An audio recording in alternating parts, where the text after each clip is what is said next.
Hello everyone, welcome to our channel. I hope आप सब लोग बहुत अच्छे होंगे। तो जो आज का हमारा टॉपिक है वो है लेज़र। इससे पहले मैं आपको बता दूं कि हमारे यहाँ मास्टर कैडेट साइंस और जो फिज़िक्स है उसके जो कोर्सेज़ हैं वो स्टार्ट हो चुके हैं। अगर आप उनका डेमोज चेक करना चाहते हैं तो वो हमारी टेक बज़र ऐप के ऊपर अवेलेबल है। और इससे रिलेटेड आपको कोई भी अगर क्वेरी हो तो आप ये गिवन नंबर पर कॉल कर सकते हैं, मैसेज कर सकते हैं। So let's start. तो जो आज का हमारा टॉपिक है वो है लेज़र। इसको पढ़ने से पहले हमें दो तीन डेफिनेशंस का पता होना चाहिए, दो तीन फिनोमिनास के बारे में पता होना चाहिए। First we have absorption of radiation, और एब्जॉर्प्शन ऑफ लाइट। तो ये हम लोअर क्लासेस से ही पढ़ते आ रहे हैं कि जो हमारे पास इलेक्ट्रॉन है अगर वो ग्राउंड स्टेट के ऊपर प्रेजेंट है, अगर जो इलेक्ट्रॉन है वो ग्राउंड स्टेट के ऊपर प्रेजेंट है तो क्या है, अगर हम उसको फोटोन प्रोवाइड कराते हैं सर्टेन एनर्जी का तो वो हायर एनर्जी लेवल के अंदर चला जाता है। अब वो किस हायर एनर्जी लेवल के ऊपर जाएगा तो ये किसके ऊपर डिपेंड करता है कि हमें उसको एनर्जी कैसी प्रोवाइड कराई है। सपोज जो लोअर एनर्जी लेवल है उसकी एनर्जी स्टेट को हम E1 से रिप्रेजेंट कर रहे हैं और जो हायर एनर्जी लेवल है उसकी एनर्जी को हम E2 से रिप्रेजेंट कर रहे हैं।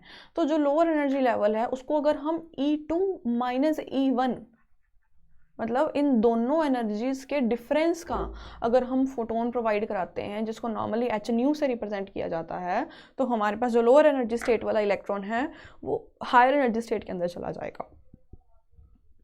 इलेक्ट्रॉन एब्जॉर्बिंग फोटोन एनर्जी तो हायर एनर्जी स्टेट के अंदर चला जाएगा। तो अभी इस वाले जो प्रोसेस को बोला जाता है कि जो इलेक्ट्रॉन है वो जंप कर रहा है हायर एनर्जी स्टेट के अंदर with the absorption of certain amount of energy जो हमने उसको प्रोवाइड करवाई थी। अभी इसी प्रोसेस को, इस सिंपल से प्रोसेस को एब्जॉर्प्शन ऑफ रेडिएशन या फिर एब्जॉर्प्शन ऑफ लाइट से यानी कि कहा जाता है। अभी नेक्स्ट हमारे पास है स्पॉन्टेनियस एमिशन। स्पॉन्टेनियस एमिशन क्या होता है? अभी जो हमारे पास जो इलेक्ट्रॉन है जो वो हायर एनर्जी स्टेट के अंदर चला गया है। अभी हमें पता है कि जो हायर एनर्जी स्टेट वाला जो इलेक्ट्रॉन है वो वहाँ पे जो इलेक्ट्रॉन है वो अनस्टेबल होता है और कोई भी यूनिवर्स के अंदर चीज़ है वो अनस्टेबल नहीं रहना चाहिए बल्कि स्टेबल बनना चाहिए। तो जो इलेक्ट्रॉन है वो लोअर एनर्जी स्टेट के अंदर जाके स्टेबल बन जाएगा। तो that's why higher energy state के अंदर इलेक्ट्रॉन का जो टाइम पीरियड है वो इतना ज़्यादा नहीं होता है बल्कि 10⁻⁻8 सेकेंड्स के ऑर्डर का होता है। और 10⁻⁻8 सेकेंड के बाद जो इलेक्ट्रॉन है वो दोबारा से अपना लोअर एनर्जी स्टेट के अंदर या फिर अपना ग्राउंड स्टेट के अंदर आ जाता है। जो इलेक्ट्रॉन है वो दोबारा से ग्राउंड स्टेट के अंदर आ जाता है। अभी जो हमारे पास इलेक्ट्रॉन है वो ग्राउंड स्टेट के अंदर जब आएगा तो वो एक फोटोन एमिट करके आएगा, वही सेम एनर्जी का फोटोन जो कि उसने एब्जॉर्ब किया था, यानी कि E2 माइनस E1 एनर्जी का फोटोन ही वो एमिट करके दोबारा से ग्राउंड स्टेट के अंदर आ जाएगा। तो हायर एनर्जी स्टेट के अंदर जो इलेक्ट्रॉन है वो 10⁻⁻8 सेकेंड से ज़्यादा नहीं रहता है बल्कि इससे 10⁻⁻8 सेकेंड्स के बाद जो इलेक्ट्रॉन है वो दोबारा से अपनी लोअर एनर्जी स्टेट के अंदर या फिर ग्राउंड स्टेट के अंदर वापस आ जाता है with the emission of same photon जो कि उसने ऑब्जॉर्व किया था। या this is known as spontaneous emission. अभी next we have stimulated emission. इसके पहले मैं आपको बता दूं कि जो हमारे पास लेज़र है, लेज़र की जो फुल फॉर्म है वो है light amplification by stimulated emission of radiation. मतलब जो हमारे पास ये स्टिमुलेटेड एमिशन है यही वाला जो फिनोमिना है ये लेज़र एक्शन के लिए सबसे ज़्यादा ज़रूरी है। मतलब लेज़र, ऑब्वियसली लेज़र की फुल फॉर्म ही है ना, light amplification by stimulated emission of radiation. तो अगर किसी रेडिएशन का हम स्टिमुलेटेड एमिशन करवा रहे हैं तब हमारे पास जो रेज आएंगी या जो फोटोन्स आएंगे, जो हमारे पास लाइट दिखाई देगी वो लेज़र लाइट होगी। तो स्टिमुलेटेड एमिशन क्या होता है? स्टिमुलेटेड इसके नाम से हमें पता चल रहा है, स्टिमुलेटेड किसी चीज़ को स्टिमुलेट करवाना, किसी चीज़ को हमें प्रोसीड करवाना, वो प्रोसेस को स्टार्ट कराना विद द एक्सटर्नल सोर्स उसको प्रोवाइड करा के, तो इस चीज़ को हम स्टिमुलेटेड एमिशन बोलते हैं। स्टिमुलेटेड एमिशन, स्टिमुलेट करना। अब मतलब अब देखो कई बार क्या होता है कि जो हमारे पास, ये ऑब्वियसली हर एक एटम के लिए ट्रू नहीं है, कुछ एक एटम्स के अंदर क्या होता है हमारे पास, जो इलेक्ट्रॉन है वो हायर एनर्जी स्टेट में तो वही सेम प्रोसेस से जाता है, बस स्पॉन्टेनियस एब्जॉर्प्शन से चला जाता है, लेकिन उसका जो टाइम पीरियड है वो 10⁻⁻⁷ सेकेंड के ऑर्डर का ना होके 10⁻⁻³ सेकेंड्स के ऑर्डर का होता है। 10⁻⁻8 सेकेंड्स का ना होके 10⁻⁻³ सेकेंड्स का होता है। मतलब जो इलेक्ट्रॉन है उसका टाइम पीरियड हायर स्टेट के अंदर ज़्यादा हो जाता है, कई केसेस के अंदर ऐसा होता है। तो क्या होता है, हमें इलेक्ट्रॉन्स को कुछ ना कुछ एक्सटर्नल सोर्स से नीचे बुलाना पड़ता है, कुछ ना कुछ एक्सटर्नल सोर्स प्रोवाइड करा के, एक्सटर्नल फोटोन प्रोवाइड करा के उसको दोबारा से अपना लोअर एनर्जी स्टेट के अंदर लाना पड़ता है।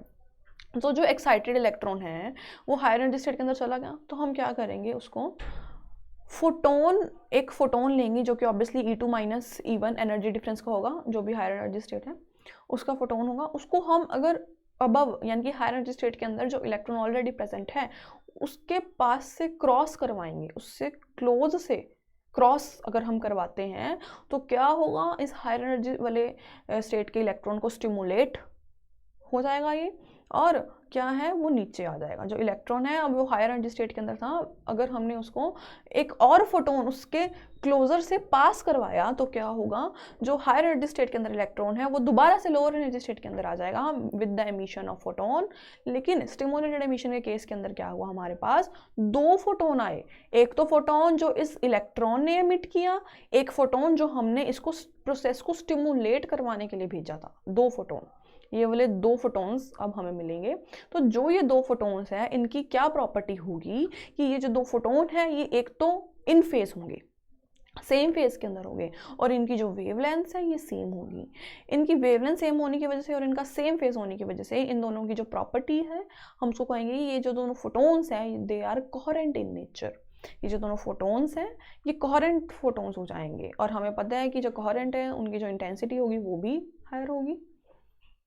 तो अभी जो लाइट, जो लेज़र लाइट है उसके अंदर जो सबसे बड़ी प्रॉपर्टी है वो यही है कि जो लेज़र लाइट है वो कोहेरेंट इन नेचर होती है। तो ये जो दोनों फोटोन्स एमिट हुए हैं ये हमें अभी लाइक लेज़र एक्शन के अंदर पार्टिसिपेट करते हैं। और स्टिमुलेटेड एमिशन जो है वो ही सिर्फ लेज़र के एक्शन को दिखा सकती हैं, स्पॉन्टेनियस एमिशन में ऐसा नहीं होता है, क्योंकि स्पॉन्टेनियस एमिशन में हमें बाहर से कुछ ना कुछ स्टिमुलेशन देने की ज़रूरत नहीं होती है। जो इलेक्ट्रॉन्स हैं वो हायर एनर्जी स्टेट से लोअर एनर्जी स्टेट में अपने आप ही आ जाते हैं। अभी अगर आप हमारे फ्री व्हाट्सएप ग्रुप्स का पार्ट बनना चाहते हैं तो अपना नेम, आप किस पेपर की प्रिपरेशन कर रहे हैं, अपनी सिटी, मेल और फीमेल, काइंडली ये लिख के आप सेम नंबर के ऊपर भेज सकते हैं या फिर व्हाट्सएप पे ऊपर मैसेज कर सकते हैं। तो जो सर हैं वो आपको हमारे फ्री व्हाट्सएप ग्रुप के लाइक पार्ट बना लिया जाएगा आपको। अभी इसके अलावा अगर आपको फिज़िक्स और केमिस्ट्री के अलावा भी मास्टर कैडर के किसी भी कोर्स की लाइक इंग्लिश, हिंदी, एसएस या पंजाबी की कोचिंग लेना चाहते हैं तो वो भी हमारे यहाँ अवेलेबल है। तो आप ये नीचे दिए गए नंबर पे कॉल कर सकते हैं और जो भी आपको इन्फॉर्मेशन चाहिए वो आप ले सकते हैं। अभी ऑब्वियसली जो लेज़र लाइट है, लेज़र एक्शन को देखने के लिए हमें बहुत ही इम्पॉर्टेंट कंडीशंस होती हैं कुछ, लाइक मैटर स्टेबल स्टेट का होना या फिर पॉपुलेशन इन्वर्जन को अटेन करना, है ना। तो और भी कंडीशंस हैं लाइक लेज़र एक्शन के होने की कंडीशंस हैं। लेकिन उससे पहले मैं आपको लेज़र लाइट के प्रॉपर्टीज़ के बारे में हम समझेंगे कि लेज़र लाइट की प्रॉपर्टीज़ क्या हैं। तो यहाँ पे लिखा हुआ कि जो लेज़र लाइट है वो कोहेरेंट इन नेचर होती है, उसकी हाई इंटेंसिटी होती है, हाई डायरेक्शनलिटी होती है, हाई मोनोक्रोमेटिसिटी होती है। तो सबसे पहले तो कोहेरेंस का क्या मतलब हुआ, कोहेरेंस का वही सेम मतलब हमने अभी पढ़ा कि स्टिमुलेटेड एमिशन में क्या होता है, जो वेव्स होती हैं या जो फोटोन हुए, ऑब्वियसली जो लाइट है उसका वेव नेचर होता है ना, तो वो इन फेस होंगी, उनकी वेवलेंथ जो होंगी वो सेम होगी, तो जिसकी वजह से यही तो कोहेरेंस की डेफिनेशन है। तो कोहेरेंस का क्या मतलब होता है कि जो लेज़र लाइट है वो कोहेरेंस इन नेचर है, मतलब कि लेज़र के अंदर जो वेव्स होती हैं वो सेम फेस के अंदर होती है, उनकी जो वेवलेंथ होती हैं वो सेम होती है, दैट्स वाई जो लेज़र लाइट है वो कोहेरेंस इन नेचर होती है। लेज़र लाइट की जो इंटेंसिटी है वो बहुत ही ज़्यादा हाई होती है, वो सेम कोहेरेंस की प्रॉपर्टी की वजह से जो लेज़र लाइट है उसकी जो इंटेंसिटी वो हाई होती है, क्योंकि जो हमारे पास रेज हैं, जो हमारे पास वेव्स हैं वो सेम फेस के अंदर होती हैं एंड सेम उनकी वेवलेंथ होती है, जिसकी वजह से जो उनका इम्पैक्ट है वो एनहांस होकर हमें दिखाई देता है। तो अगर इम्पैक्ट हमें ज़्यादा अच्छे से दिखाई देगा तो जो लेज़र लाइट है हम कह सकते हैं कि जो उसकी इंटेंसिटी है वो बहुत ज़्यादा हाई रहेगी। हाई डायरेक्शनैलिटी, अभी हाई डायरेक्शनैलिटी का क्या मतलब हुआ यहाँ पे? हाई डायरेक्शनैलिटी मतलब कि जो लेज़र लाइट है वो बहुत कम स्कैटर होती है। अभी सपोज अगर हम किसी लेज़र लाइट को किसी स्मॉल अपार्चर में से बाहर निकालें, स्मॉल अपार्चर मतलब किसी स्मॉल होल में से विद द हेल्प ऑफ जो भी उसका फिनोमिना होगा उससे अगर हम देखें तो सर्टेन डिस्टेंस तक तो जो लेज़र लाइट है वो बिल्कुल भी स्कैटर नहीं होगी, बिल्कुल भी स्कैटर नहीं होगी सर्टेन डिस्टेंस तक। लेकिन हाँ, थोड़ा सा डिस्टेंस कवर करने के बाद जो लेज़र लाइट है वो थोड़ी बहुत लाइक स्कैटर होना शुरू हो जाएगी, थोड़ी बहुत, ज़्यादा नहीं, बट सर्टेन डिस्टेंस अपर्चर से निकलने के बाद सर्टेन डिस्टेंस तक तो वो बिल्कुल भी स्कैटर नहीं होगी। तो इस वाले डिस्टेंस को जहाँ तक जो लेज़र लाइट है वो बिल्कुल स्कैटर नहीं होती उसको उसकी रेले रेंज बोला जाता है, Rayleigh range which is represented by R, बड़ा वाला आर, और इसका जो फॉर्मूला होता है वो d² होता है, d²। तो ये फॉर्मूला हमें पता होना चाहिए, रेले रेंज का फॉर्मूला। तो हाई डायरेक्शनैलिटी की वजह से क्या होता है, हमारे पास जो लेज़र लाइट है वो हमें एक ही डायरेक्शन में पर्टिकुलर तरह दिखाई देती है, स्कैटर नहीं होती है ज़्यादा जगह पे। तो लेज़र लाइट की ये प्रॉपर्टी है कि उसकी जो डायरेक्शन है वो बहुत ज़्यादा एक प्रॉपर वे के अंदर जा रही है, एक प्रॉपर पाथ के अंदर ट्रैवल कर रही है वो। हाई मोनोक्रोमेटिसिटी का क्या मतलब हुआ यहाँ पे? हाई मोनोक्रोमेटिसिटी मतलब कि जो लेज़र लाइट है उसके अंदर कोई एक पर्टिकुलर फ्रिक्वेंसी की लाइट है, यानी कि जो हमारे पास नॉर्मल लाइट होती है, हम अगर वाइट लाइट की बात करें तो उसके अंदर बहुत सारी फ्रिक्वेंसीज की लाइट होती हैं। तो जो हमारे पास लेज़र लाइट है वो हाई मोनोक्रोमेटिसिटी वाली लाइट है, यानी कि इसके अंदर जो हमारे पास है एक ही लाइट की फ्रिक्वेंसी होती है, जो कि बहुत ज़्यादा लाइक उसकी वजह से ही तो उसकी इंटेंसिटी भी इंक्रीज़ होती है और डायरेक्शनैलिटी भी लाइक अच्छे से होती है। हाई मोनोक्रोमेटिसिटी मतलब लेज़र लाइट के अंदर ज़्यादा फ्रिक्वेंसीज नहीं है बल्कि एक आधी ही फ्रिक्वेंसी है, जिसकी वजह से उसकी मोनोक्रोमेटिक प्रॉपर्टी जो है वो हायर हो जाती है। नेक्स्ट हमारे पास यहाँ पे लिखा हुआ है that laser light is highly powerful and it is capable of propagating over long distances and it is not easily absorbed by water. तो लेज़र लाइट की इन्हीं सब प्रॉपर्टीज़ होने के कारण जो है उसको हम over a long distance propagate कर सकते हैं, लॉन्ग डिस्टेंस तक उसको लेके जा सकते हैं एक जगह के ऊपर रखें, और it is not absorbed water, water से भी ये एब्जॉर्ब्ड नहीं होती है। तो लेज़र लाइट की इन्हीं मेन प्रॉपर्टीज़ की वजह से उसका बहुत जगहों के ऊपर यूज़ किया जाता है, बहुत एप्लीकेशंस हैं लेज़र लाइट की।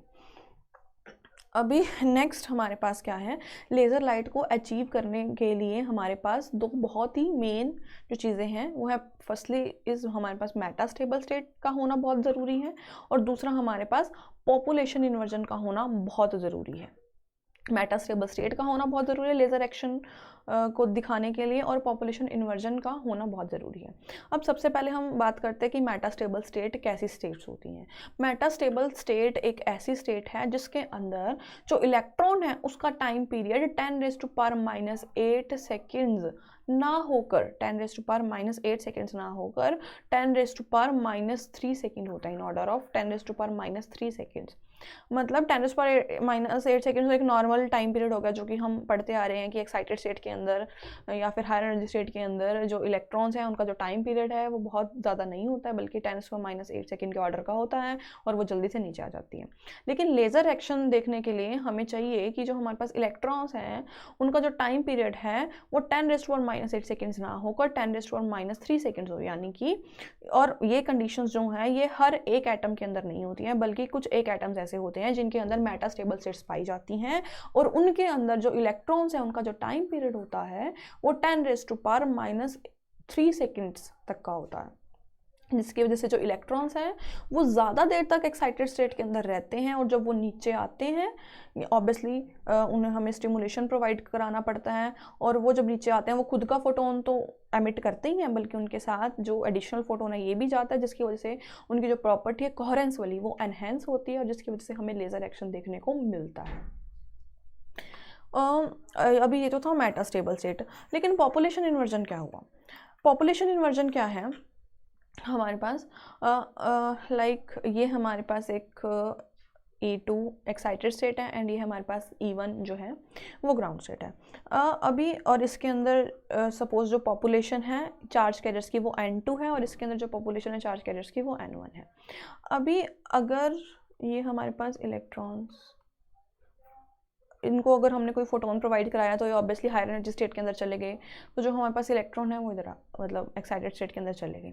तो इस वाली डिस्ट्रीब्यूशन को हम नॉर्मल डिस्ट्रीब्यूशन कहेंगे, मतलब कि जो N1 के अंदर चार्ज कैरियर की कंसंट्रेशन है, N1 मतलब लोअर एनर्जी स्टेट के अंदर जो चार्ज कैरियर्स हैं, यानी कि E1 के अंदर जो चार्ज कैरियर्स की कंसंट्रेशन है लाइक N1 वो ज़्यादा है as compare to concentration in E2 जो हायर एनर्जी स्टेट है N2, यानी कि लोअर एनर्जी स्टेट के अंदर जो चार्ज कैरियर्स हैं से N1 वो ज़्यादा है एज़ कम्पेयर टू N2।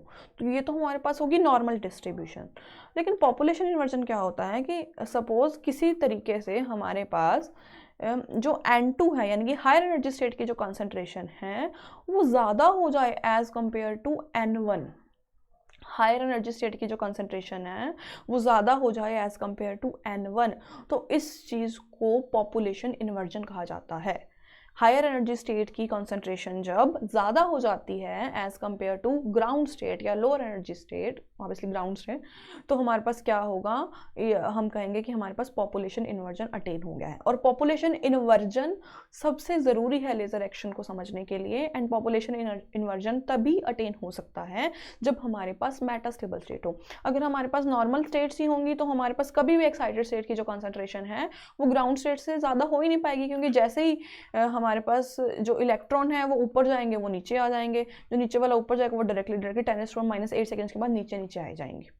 मतलब एक्साइटेड नॉर्मल स्टेट्स के अंदर एक्साइटेड स्टेट की जो कंसंट्रेशन है वो ग्राउंड स्टेट से ज़्यादा हो ही नहीं सकती हैं। जब तक हमारे पास मेटास्टेबल स्टेट नहीं है तब तक हम पॉपुलेशन इन्वर्जन को अटेन नहीं कर सकते हैं, और जब तक पॉपुलेशन इन्वर्जन अटेन नहीं हो सकती तब तक हम लेज़र एक्शन नहीं देख सकते हैं। अभी अगर मेटास्टेबल स्टेट के बारे में और देखें तो ये हमारे पास एनर्जी लेवल E1 है जिसकी कंसंट्रेशन N1 है, ये हमारे पास एनर्जी लेवल E2 है जिसकी कंसंट्रेशन N2 है, ये हमारे पास एनर्जी लेवल E3 है जिसकी कंसंट्रेशन क्या है N3। तो हमारे पास क्या होगा, जो इलेक्ट्रॉन्स हैं अगर वो ग्राउंड स्टेट के अंदर पड़ा है, अगर हमने उसको H न्यू एनर्जी का फोटोन या फिर E3 और E1 यानी कि E3 माइनस E1 एनर्जी का फोटोन उसको प्रोवाइड कराया है, तो जो इलेक्ट्रॉन्स है वो एक्साइटेड स्टेट के अंदर चला गया, से E3 के अंदर चला गया। अभी वो E3 में 10⁻⁸ सेकेंड में ही N2 E2 के अंदर आ जाएगा, E2 के अंदर आ जाएगा 10⁻⁻, मतलब यहाँ पे जो हमारे पास एमिशन हुआ है वो स्पॉन्टेनियस एमिशन हुआ है, वो स्पॉन्टेनियस एमिशन हुआ है। तो जो स्पॉन्टेनियस एमिशन यहाँ पे हुआ है इट कैन बी रेडिएटिव और नॉन रेडिएटिव, बिकॉज जो यहाँ पे एनर्जी का फोटोन वो रिलीज़ करके नीचे आएगा, शायद हो सकता है कि वो विजिबल रीजन के अंदर ना जाए, और अगर वो विजिबल रीजन के अंदर नहीं जाएगा तो हमें दिखाई नहीं देगा। तो इट मे बी रेडिएटिव और it can be non radiative. तो अभी ये वाली जो हमारे पास E2 वाली स्टेट है इट इज़ मेटास्टेबल स्टेट, और हमें पता है कि जो मेटास्टेबल स्टेट है उसके अंदर जो इलेक्ट्रॉन है उसका टाइम पीरियड 10⁻⁸ सेकेंड ना होकर 10⁻³ सेकेंड्स होता है। तो इस वजह से क्या होगा कि हमारे पास E2 के अंदर जो है वो ज़्यादा इलेक्ट्रॉन इकट्ठे हो जाएंगे, और ग्राउंड स्टेट के अंदर तो ऑब्वियसली इलेक्ट्रॉन इतने नहीं रहेंगे अब। तो यहाँ पे क्या होगा कि जो E2 की कॉन्सेंट्रेशन है वो ज़्यादा हो जाएगी एज़ कम्पेयर टू E1। तो मेटास्टेबल स्टेट की वजह से हमारे पास क्या है, पॉपुलेशन इन्वर्जन अटेन हो जाएगा, और पॉपुलेशन इन्वर्जन अटेन हो जाएगा तो ऑब्वियसली हमें यहाँ पे स्टिमुलेशन प्रोवाइड कराना पड़ेगा, और जो इलेक्ट्रॉन्स हैं वो नीचे आना शुरू हो जाएंगे with the obviously emission of photon, और नीचे आना शुरू हो जाएंगे, और हमें जो ये वेव्स मिलेंगे, जो ये फोटोन एमिट हुए हैं, ये वाले जो फोटोन होंगे या ये जो वेव्स होंगी, obviously light has a wave nature, तो वो हमें एज अ लेज़र लाइट दिखाई देंगे, क्योंकि वो एक तो कोहेरेंट होंगे, सेम फेज में होंगे तो कोहेरेंट होंगे, उनको इंटेंसिटी होगी वो बहुत ज़्यादा होगी, तो हमें जो फोटॉन्स दिखेंगे, हमें जो लाइट दिखाई देगी वो लेज़र लाइट होगी। अभी इसके अलावा क्या है हमारे पास कि पॉपुलेशन इन्वर्जन को अटेन करने के मेथड्स हैं। ये पॉपुलेशन इन्वर्जन ठीक है, मेटास्टेबल स्टेट तो है, लेकिन पॉपुलेशन इन्वर्जन को अटेन करने के लिए हमें आर्टिफिशियल चीज़ों का भी यूज़ करना पड़ता है, जिसको पंपिंग बोला जाता है, आर्टिफिशियल पंपिंग्स बोला जाता है। तो जो ये हमारे पास पंपिंग है, ये हमारे पास 4 तरह की होती है। फर्स्टली हमारे पास ऑप्टिकल पंपिंग है, optical pumping, electrical pumping, chemical pumping and X-ray pumping.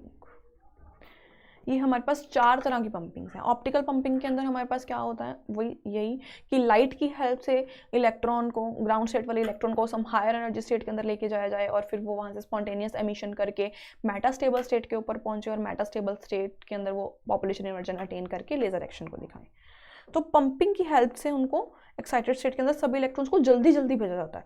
अगर हम नॉर्मल फिनोमिना रखेंगे तो वो इतना जल्दी नहीं अटेन कर पाएंगे, लेकिन जब हम ऑप्टिकल या फिर पंपिंग वाला फॉर्म पंपिंग यूज़ करेंगे तो हम पॉपुलेशन इन्वर्जन को इजीली ऑब्टेन कर लेंगे। सेकेंड हमारे पास है केमिकल पंपिंग। केमिकल पंपिंग क्या होता है, इसके अंदर हम क्या करते हैं, एज वी नो कि जो एक्सोथर्मिक रिएक्शंस हैं उसके अंदर एनर्जी का रिलीज होता है। तो जो वो एनर्जी रिलीज हुई है एक्सोथर्मिक रिएक्शन के अंदर, उस एनर्जी का यूज़ करना for the excitation of electron, उस एनर्जी को यूज़ करके हम इलेक्ट्रॉन को एक्साइट कराएंगे इन सम हायर एनर्जी स्टेट और वो वहाँ से मेटास्टेबल स्टेट के ऊपर आकर लेज़र के अंदर पार्टिसिपेट करेंगे। और एक्सरे के अंदर हमारे पास क्या हुआ, एक्सरे के अंदर क्या है, एक्स रेज की वजह हेल्प लेके एक्स-रेज की हेल्प से हम क्या करेंगे, जो ग्राउंड स्टेट के अंदर इलेक्ट्रॉन्स हैं उनको एक्साइट कराएंगे for some higher energy state और वहाँ से वो फिर मेटास्टेबल स्टेट के ऊपर जाके पॉपुलेशन इन्वर्जन अटेन करके वहाँ से लेज़र एक्शन को दिखाई देंगे हमें। या ये कुछ हमारे पास लाइक पंपिंग स्कीम्स थी। लेकिन इसके अलावा जो बहुत ही इंपॉर्टेंट चीज़ है जो कि एग्ज़ाम में बहुत बार पूछ लिया जाता है कि हमारे पास जो कुछ लेवल्स स्कीम्स होती हैं, like 2 level pumping schemes, 3 level pumping schemes या फिर 4 लेवल पंपिंग स्कीम्स।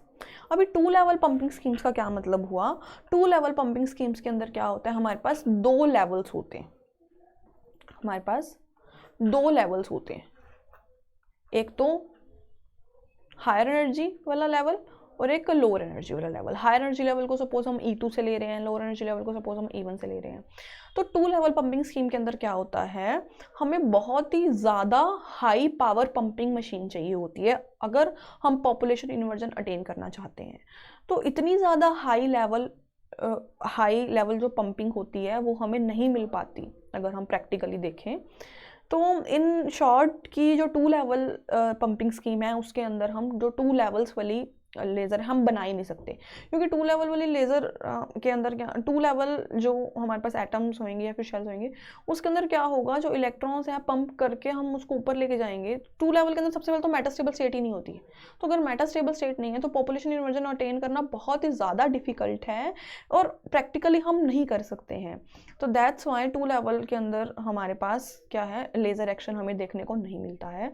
अभी देखो यहाँ पे हमारे पास जो इलेक्ट्रॉन है, अगर हमने उनको पंपिंग से ऊपर भेजा भी, एक्साइटेड स्टेट के अंदर भेजा भी, तो वो बिल्कुल इजीली नीचे नीचे आते जाएंगे, यानी कि एक दूसरे का वेट नहीं करेंगे। जैसे एक गया वो डायरेक्टली नीचे आएगा, जैसे दूसरा गया वो डायरेक्टली नीचे आएगा, obviously with the emission of photon नीचे आएगा, लेकिन जो वो फोटोन है वो इन फेज नहीं होंगे, उनकी वेवलेंथ सेम नहीं होएगी, जिसकी वजह से उनका कोहेरेंट नेचर नहीं बन पाएगा और लेज़र लाइट हमें देखने को नहीं मिलेगी। तो 2 लेवल पंपिंग स्कीम के अंदर हम लेज़र एक्शन को अटेन नहीं कर सकते, क्योंकि 2 लेवल पंपिंग स्कीम के अंदर, 2 लेवल के अंदर हमारे पास क्या है, 2 लेवल लेज़र अगर के अंदर हमारे पास क्या है, मेटास्टेबल स्टेट ही नहीं होती है। अगर मेटास्टेबल स्टेट नहीं होती है तो हम पॉपुलेशन इन्वर्जन अटेन नहीं कर सकते हैं।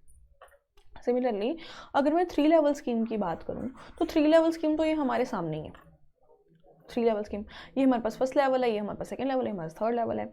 तो अगर हम E1 से E2 E3 पे जाएंगे, E1 से इलेक्ट्रॉन को E3 के अंदर भेजेंगे with the help of the pumping, तो हमारे पास क्या है, जो इलेक्ट्रॉन्स हैं वो सारे क्या हैं, यहाँ पे मेटास्टेबल स्टेट के अंदर इकट्ठे हो जाएंगे। अगर मेटास्टेबल स्टेट के अंदर इकट्ठे हो जाएंगे तो उनका जो टाइम पीरियड है वो यहाँ पे ज़्यादा होता है, और टाइम पीरियड ज़्यादा होता है तो ऑब्वियसली क्या है, इकट्ठे नीचे उतरेंगे, इकट्ठे ग्राउंड स्टेट के अंदर आएंगे with the emission of photons, और जो ये सारे फोटॉन्स होंगे ये सेम फेज के अंदर होंगे और क्या है, हमारा लेज़र एक्शन को प्रोसीड कराएंगे। लेज़र एक्शन इसमें हमें दिखाई देगा 3 लेवल पंपिंग स्कीम के अंदर। तो जो 3 लेवल पंपिंग स्कीम का एग्जांपल है, यानी कि 3 लेवल लेज़र का जो एग्जांपल है वो है रूबी लेज़र, जो कि एक सॉलिड लेज़र है। तो जो रूबी लेज़र है ये इम्पॉर्टेंट लेज़र है, ठीक है, लेकिन इसके अंदर क्या है, एज़ कम्पेयर टू अगर हम ऑब्वियसली 4 लेवल लेज़र की बात करें तो रूबी लेज़र जो है इतनी ज़्यादा एफिशिएंट नहीं है। रूबी लेज़र के अंदर हमें लेज़र एक्शन को प्रोसीड करवाने के लिए बहुत ज़्यादा हाई पंपिंग की ज़रूरत है, तो उसको हाई पंपिंग देना पड़ता है और जो उसकी एफिशिएंसी होती है वो भी इतनी ज़्यादा नहीं होती है अगर as compare to 4 level laser देखें। तो ये तो 3 लेवल लेज़र का एग्जांपल था। अगर मैं 4 लेवल लेज़र की बात करूं तो लेट्स से हमारे पास ये 4 लेवल लेज़र है, तो ये हमारे पास E4, E3, E2 and E1। तो ये हमारे पास क्या है, जो इलेक्ट्रॉन्स है वो ऑब्वियसली E4 लेवल के अंदर जाएंगे। E4 लेवल के बाद वो स्पॉन्टेनियस एमिशन से E3 लेवल के अंदर आएंगे, जो कि रेडिएटिव भी हो सकता है एंड नॉन रेडिएटिव भी हो सकता है। जब वो E3 से E3 हमारे पास एक मेटास्टेबल स्टेट है, और मेटास्टेबल स्टेट से जो वो लेज़र के एक्शन को दिखाएंगे वो E2, जो वो E2 लेवल के ऊपर आएंगे वो स्टिमुलेटेड एमिशन से आएंगे, और जो हमारे पास एमिशन होगा वो हमारे पास स्टिमुलेटेड एमिशन होगा, और यहाँ पे हमें लेज़र एक्शन देखने को मिलेगा। और E2 से हमारे पास जो E3 के अंदर जब वो जाएंगे वो विद द स्पॉन्टेनियस एमिशन जाएंगे, जो कि रेडिएटिव भी हो सकता है, नॉन रेडिएटिव भी हो सकता है। तो जो 4 लेवल पंपिंग स्कीम है ये बहुत ज़्यादा एफिशिएंट है। इसके अंदर हमें पंपिंग करने के लिए इतना ज़्यादा हायर लेवल का नहीं चाहिए होता पंप, इजीली ही पंपिंग से पॉपुलेशन इन्वर्जन अटेन हो जाती है, क्योंकि इसके अंदर मेटास्टेबल स्टेट्स हैं। तो अभी जो हमारे पास 4 लेवल है, इसका जो एग्जांपल है वो हीलियम नियॉन लेज़र है। Helium neon laser is a 4 level laser. या आज का हमारा टॉपिक यहीं तक था। ओके, अब इसके अलावा अगर आपको एडिशनल कोर्सेज़ की ज़रूरत है, इंग्लिश के मास्टर कैडर, पंजाबी का मास्टर कैडर, हिस्ट्री के मास्टर कैडर का, तो आप नीचे दिए गए नंबर पर कॉल करके सब पूछ सकते हैं। कोई भी आपकी क्वेरी है तो आप सर से पूछ सकते हैं, वो आपको क्लियर कर देंगे। अभी इसके अलावा अगर आपको एडिशनल इन्फॉर्मेशन चाहिए टाइम टू टाइम, तो आप हमारे टेलीग्राम चैनल को ज्वाइन कर सकते हैं, इंस्टाग्राम पे हमें फॉलो कर सकते हैं, और फेसबुक के पेज को भी फॉलो कर सकते हैं। और जो लोग भी इस चैनल पे नए हैं वो प्लीज़ हमारे चैनल को सब्सक्राइब कर दें और बेल आइकन को प्रेस कर दें। Thank you.